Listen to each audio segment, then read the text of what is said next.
I've got a question. How long do you think we humans have? How long does the human race have? Oh, wow. I don't exactly know, but it might be soon. I have no clue. No. I hope I give me at least 50 more years. I think there's infinite amount of time. Infinite. It's infinite, yeah. I give us a million years. Being kind, I would say probably about 10 years. 10, 12 years. Thousands of years. 47 years, 3 months, 5 days. It's approximate. We're kind of like cockroaches on the planet. No matter how much damage we'll do, enough of us will survive to procreate and keep it going. Unless we can get to another planet, but then we're just going to fuck it up like we did Earth. Well, I think that we will be here for a long time, but we will change. We're going to turn back into apes.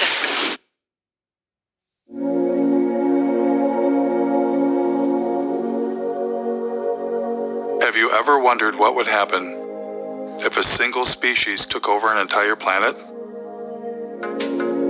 Maybe they're cute, maybe they're clever, but lack a certain, shall we say, self-restraint? What if they go too far? What if they go way too far? How would they know when it's their time to go?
Release through factories and automobiles every year of more than 6 billion tons of carbon dioxide, our atmosphere seems to be getting warmer.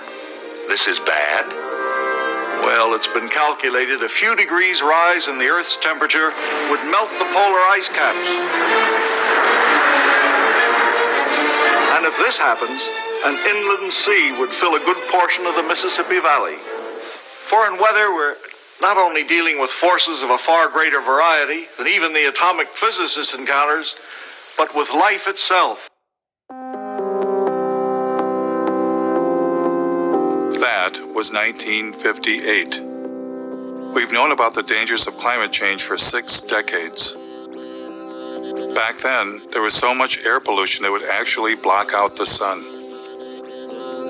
There was so much water pollution, rivers caught on fire. Forget throwing plastic bottles into the water. We tossed our cars in there. We also knew someday we'd run out of oil. For millions of Americans, this may be the worst weekend they've ever faced for finding gasoline to give them the automobile freedom they take as their due.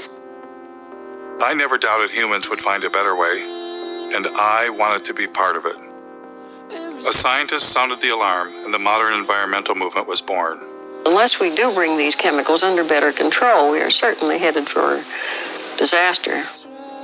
Students all across the country organized the first Earth Day. At this point in time, it's very, very fashionable to talk about the environment, but as every day proceeds, we find very, very little concrete being done.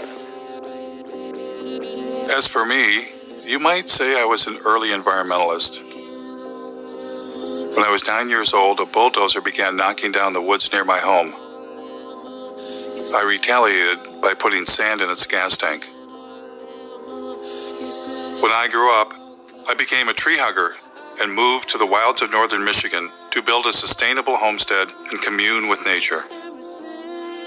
I wired my cabin for solar panels and heated with wood instead of fossil fuels. I wrote about sustainable living and environmental issues for the Mother Earth News and several news outlets. I traveled the country documenting invasive species, ecosystem collapse, and species threatened with extinction. I covered protests against destroying mountains for coal, and was once even confronted by the BP police. You're a journalist? Jeff Gibbs, yeah. By all means, you can take all the pictures you want. Okay. We'll write a report, and then we have to send it to the FBI and the U.S. Attorney's Office. They'll call you. Through all of this, I kept wondering, why are we still addicted to fossil fuels? So I decided to begin following the green energy movement.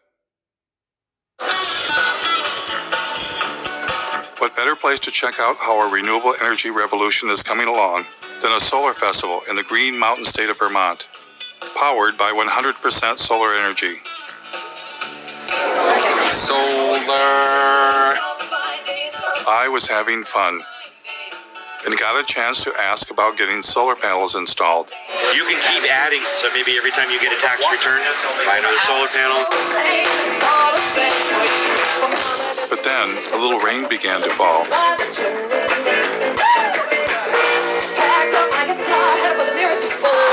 My cameraman noticed some commotion behind the stage.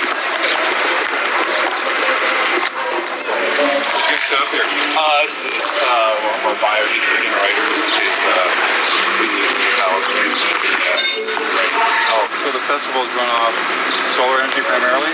Primarily. We do need to bring some of this stuff in just because we want to make sure we have enough power to kill our fancy toys that we have lighting the stage. But the biofuel generator wasn't enough, so they wound up plugging into the electrical grid that we all use.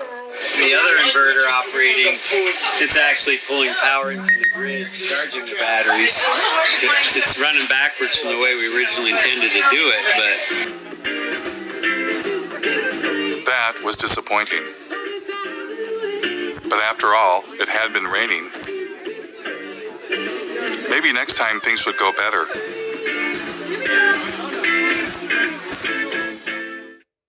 Luckily for us, hope was on the way.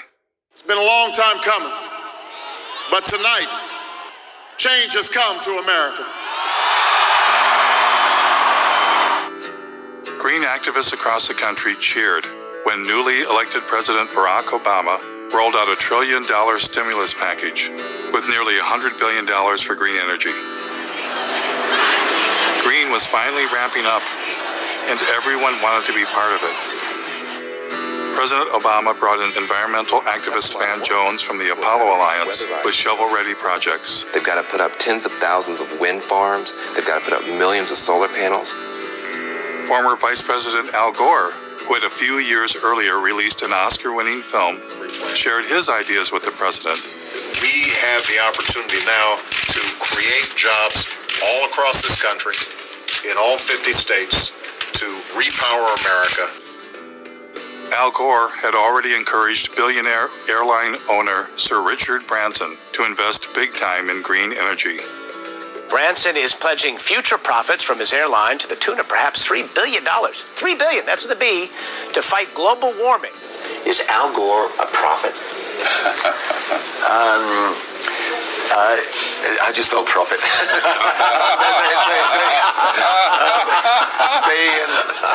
Investors came forward, Investor Vinod Khosla, known as the father of the clean tech revolution, has poured over $1 billion of his own money into some 50 energy startups.